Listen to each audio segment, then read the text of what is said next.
But among other companies that have come out with their Q4 provisional updates, RBL Bank, Suryoday Small Finance Bank and L&T Finance Poonawala Fincorp will be among those in focus. Let's go across to Ashesha for all of those details on the Q4 updates. Ashesha, good morning. Well, yes, a whole host of banking and financial services companies that have reported operational data for the quarter gone by. And first up, let's talk about RBL Bank, where the data was rather strong. Disbursements or rather advances seen an uptick of about 19% on a year-on-year basis, and deposits too have seen a growth of about 22% on a year-on-year basis. CASA has improved by about 140 basis points on a sequential basis. All in all, operational data from RBL Bank. Keep an eye out on this counter. Moving on to Suryoday Small Finance Bank, then over here also operational data was strong, where disbursements for the full year FY24 have seen a solid uptick of 36% on a year-on-year basis. And for the quarter gone by, gross advances rose 41% YOY. Deposits meanwhile saw an uptick of a whopping 50% on a year-on-year basis. CASA ratio improved to 20.1%, sequential improvement of about 160 basis points. So very strong data. Keep an eye out on Suryoday Small Finance Bank as well.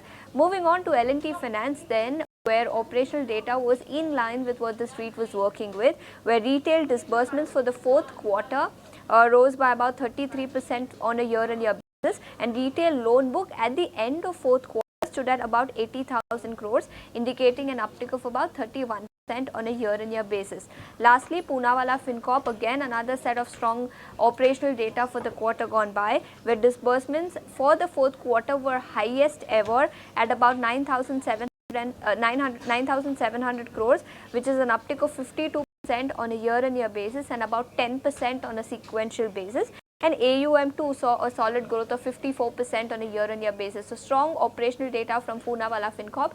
Keep an eye out on this counter as well.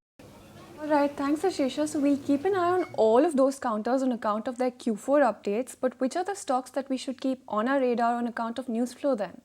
Vodafone Idea will be the first one. You remember yesterday during market hours, the company informed the exchanges that the shareholders had approved fundraise to the tune of 20,000 crores, and now we have an update where the board will be meeting on the 6th of April to consider raising plans via preferential issue to the tune of 2,075 crores. So Vodafone Idea in focus on the back of their fundraising plans.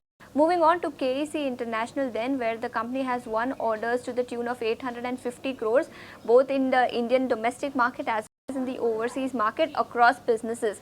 So strong news flow that has come in with respect to order wins, and KEC International in focus on the back of this.